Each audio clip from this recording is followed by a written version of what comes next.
Passons maintenant au troisième point de cette vidéo, la taille de la montre. Là, bien qu'il est certain que chaque taille a ses avantages et ses inconvénients, c'est surtout une question de goût. Personnellement, j'ai toujours aimé les grosses montres.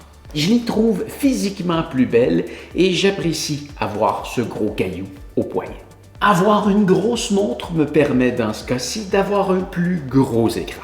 C'est très pratique pour afficher plus de données sur le même écran ou pour afficher des données plus grosses. Par exemple, quand je fais du vélo, je me mets un écran avec une grosse donnée, 2 moyennes et 3 petites. Ce qui me permet de voir facilement quand je roule mes pulsations cardiaques, ma vitesse et la distance parcourue. Je peux me concentrer à lire par moments plus doux ma vitesse moyenne, mon altitude et l'heure.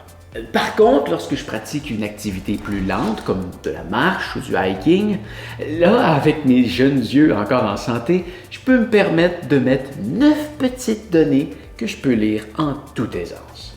Si jamais tu t'inquiètes de la taille de la montre et que tu cherches un point de référence, voici la grosse Garmin Tactix 7 sur mon poignet d'une circonférence d'environ 170 mm.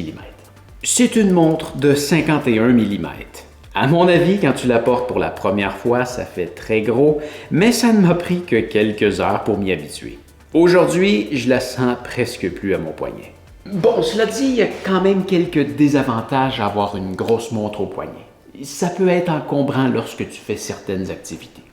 Je me souviens lorsque je travaillais encore comme technicien informatique, lorsque je devais faufiler ma main dans des endroits très restreints, il m'arrivait parfois de devoir la retirer pour pouvoir y arriver. Si tu fais beaucoup de travaux manuels, une grosse montre, c'est peut-être pas la meilleure chose pour toi.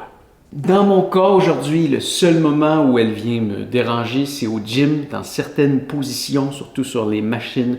Il y a comme la poignée d'haltère qui vient se fracasser dans le mouvement sur l'écran de la montre. Alors ce que je fais à ce moment-là, c'est que je la porte à l'envers pour avoir l'écran en dessous.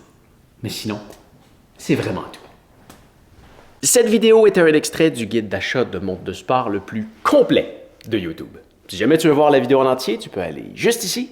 Sinon, tu peux accéder aux autres extraits juste là. Et si tu veux voir mes suggestions de montres, que tu es prêt à faire un achat, tu peux suivre mes liens dans la description. Maintenant, c'est le temps de cliquer quelque part. Comme maintenant.